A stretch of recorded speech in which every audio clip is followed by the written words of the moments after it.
Rusia sebut kendaraan NATO dan Amerika Serikat sebagai target militer yang sah.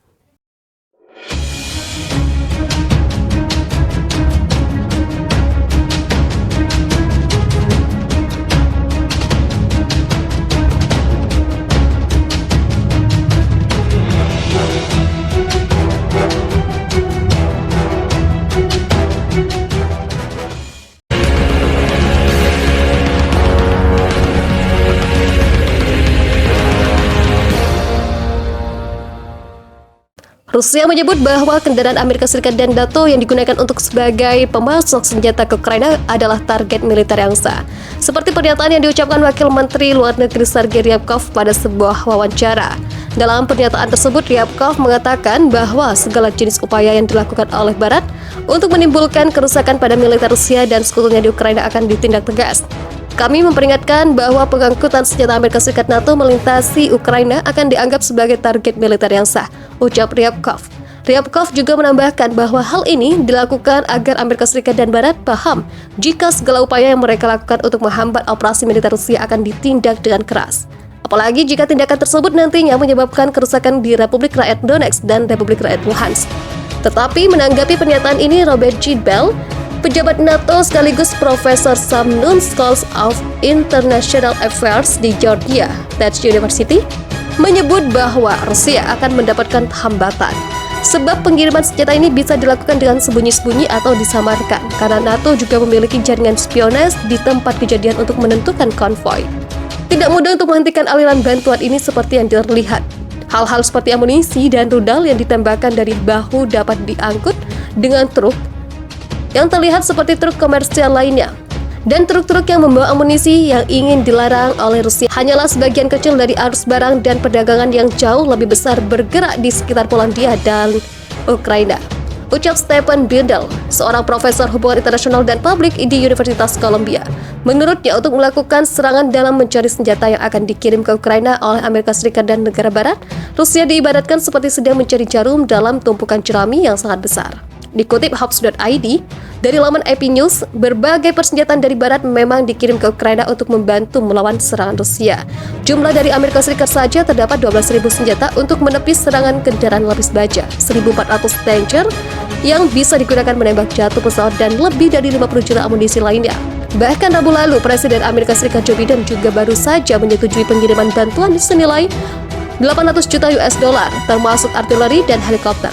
Jumlah ini belum termasuk persenjataan yang disumbangkan oleh negara barat lain.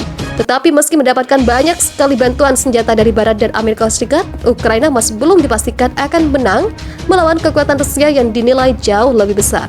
Konflik Rusia dan Ukraina masih terus bergulir. Militer Rusia makin bombardir beberapa kawasan Ukraina. Belum lama ini Rusia mengklaim telah menghancurkan sistem rudal sumbangan NATO, lalu meledakkan 2 pesawat dan gudang amunisi Ukraina. Ya, Rusia menggunakan rudal jelajah untuk menghancurkan sistem rudal S-300 Ukraina. Belakangan diketahui, sistem rudal S-300 dipasok ke Ukraina oleh negara Eropa yang tidak disebutkan namanya oleh Rusia. Informasi selengkapnya ada dalam artikel ini. Rudal S-300 merupakan rudal anti pesawat.